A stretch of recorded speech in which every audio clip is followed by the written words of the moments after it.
A Catalunya hi ha infants amb necessitats especials i adolescents tutelats que necessiten trobar una família que puguin fer-se'n càrrec.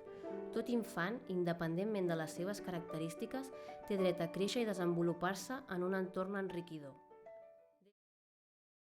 La primera hospitalització també va ser, per mi va ser un dels moments més durs.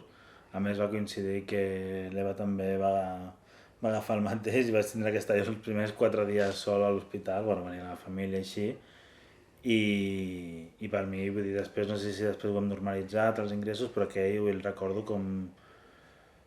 Bueno, recordo això molt dur, molt...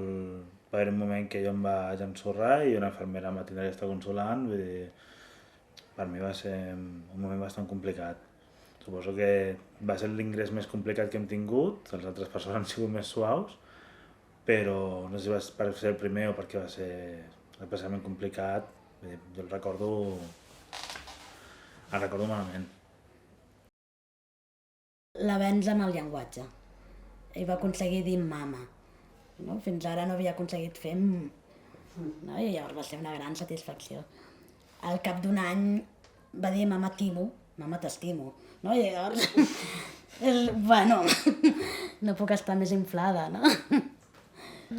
Sí, a més el fet del retard maduratiu, que va començar a caminar molt tard i li dones com més importància, no? Vull dir, que veus que tots els nens de la seva edat ja fan coses, o sigui, fa mesos que ja fan coses que encara no li costen i quan ho aconsegueix et dona molta més satisfacció. Jo crec que ho valores molt més. Bueno, el tema del recolzament jo crec que és la gran pota fluixa que hi ha amb el tema de l'adopció. Vull dir, ja primer costa molt que l'entorn acabi d'entendre per què adoptes un nen amb necessitats especials. Molts cops suposo que és més por i desconeixença, clar, tu ho estàs vivint molt intensament i ells, clar, el tema de necessitats especials és una cosa que fa por, es desconeix i provoca una mica d'encontronazos amb l'entorn. Una de les coses que sí que hem trobat molt suport ha sigut coneixíem altres famílies que havien adoptat, a més precisament per aquesta via, i la veritat és que han sigut el nostre pilar. Vull dir... La xarxa amb famílies adoptives amb necessitats especials és molt important. Jo crec que és una cosa que és molt important i que s'ha de potenciar. La veritat és que són gent que està com tu i que està vivint o ha viscut el mateix que tu i al final són els que més et poden recolzar. A qualsevol persona que s'està plantejant l'adopció de necessitats especials, jo primer li diria gràcies. És el millor que es pot fer per aquests infants.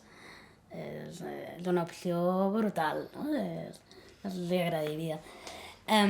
També enhorabona, que no perdin la força, que la resiliència hi sigui present, perquè és necessària, és dura, i que estem aquí, no?, per acompanyar, pel que sigui. Sí, dir que siguin conscients que és un procés que no és fàcil, que és dur, et remou, però val la pena i lluitar-lo fins al final